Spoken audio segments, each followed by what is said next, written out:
السلام عليكم ورحمة الله وبركاته.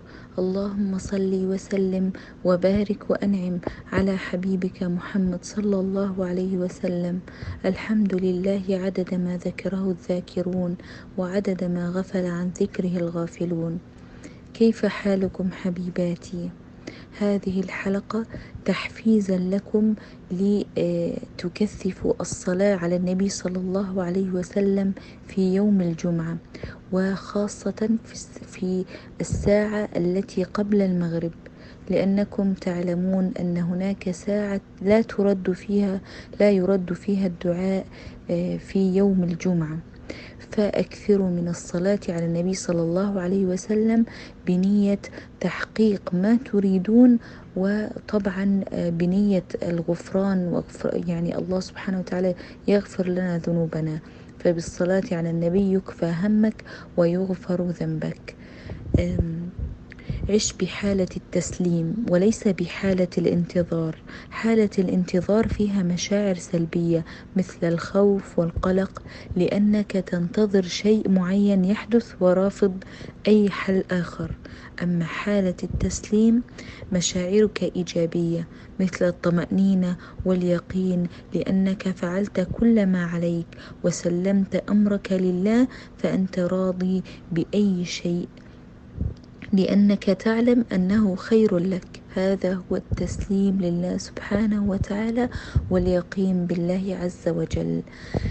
هذه المعجزات التي سأحكيها لكم والله ستحفزك على الاستمرار في الصلاة على النبي صلى الله عليه وسلم اليوم يوم الجمعة. فهيا بنا نبدأ. بسم الله.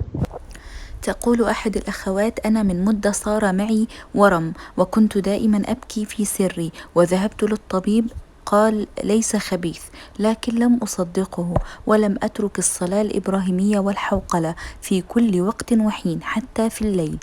عندما أستيقظ هي الأولى في بالي، والحمد لله تعافيت بعدما كنت محبطة. أوصيكم بالصلاة على الحبيب محمد صلى الله عليه وسلم، فهي نافعة. وتقول: جربتها كثيرا.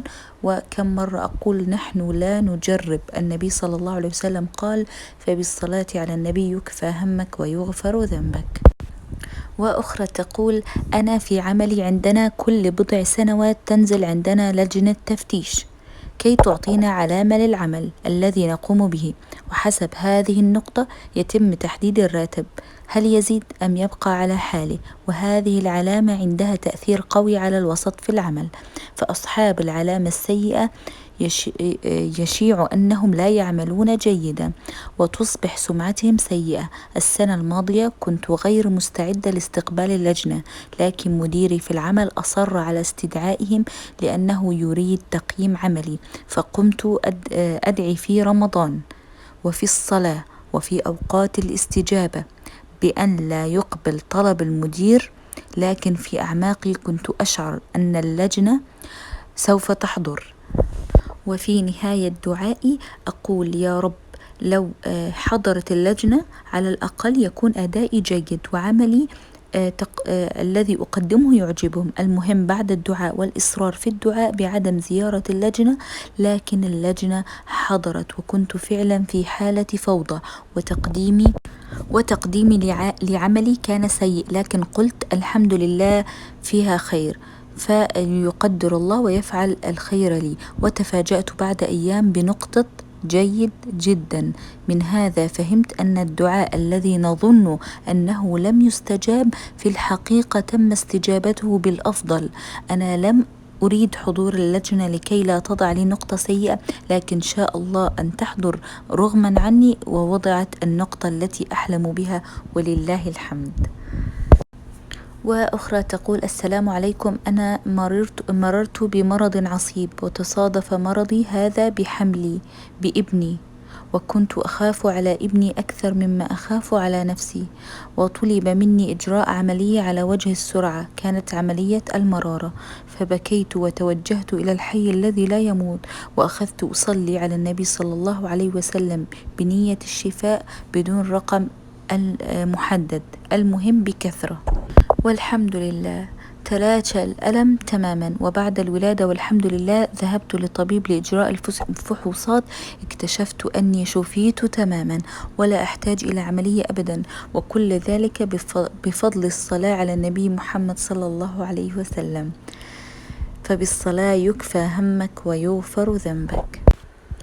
وأخرى تقول: السلام عليكم بنات، والله الذي لا إله إلا هو، الصلاة الإبراهيمية أقوى وأعظم، والعظم لله سبحانه وتعالى، أعظم ذكر رأيته في حياتي، ونحلف بربي والتزمي به بنية غفران الذنوب، يغير حياتك وتتبدل في أسبوع التزمي وبحضور نية قلب، لكن لا تسمعي موسيقى في الصباح واقرأيها.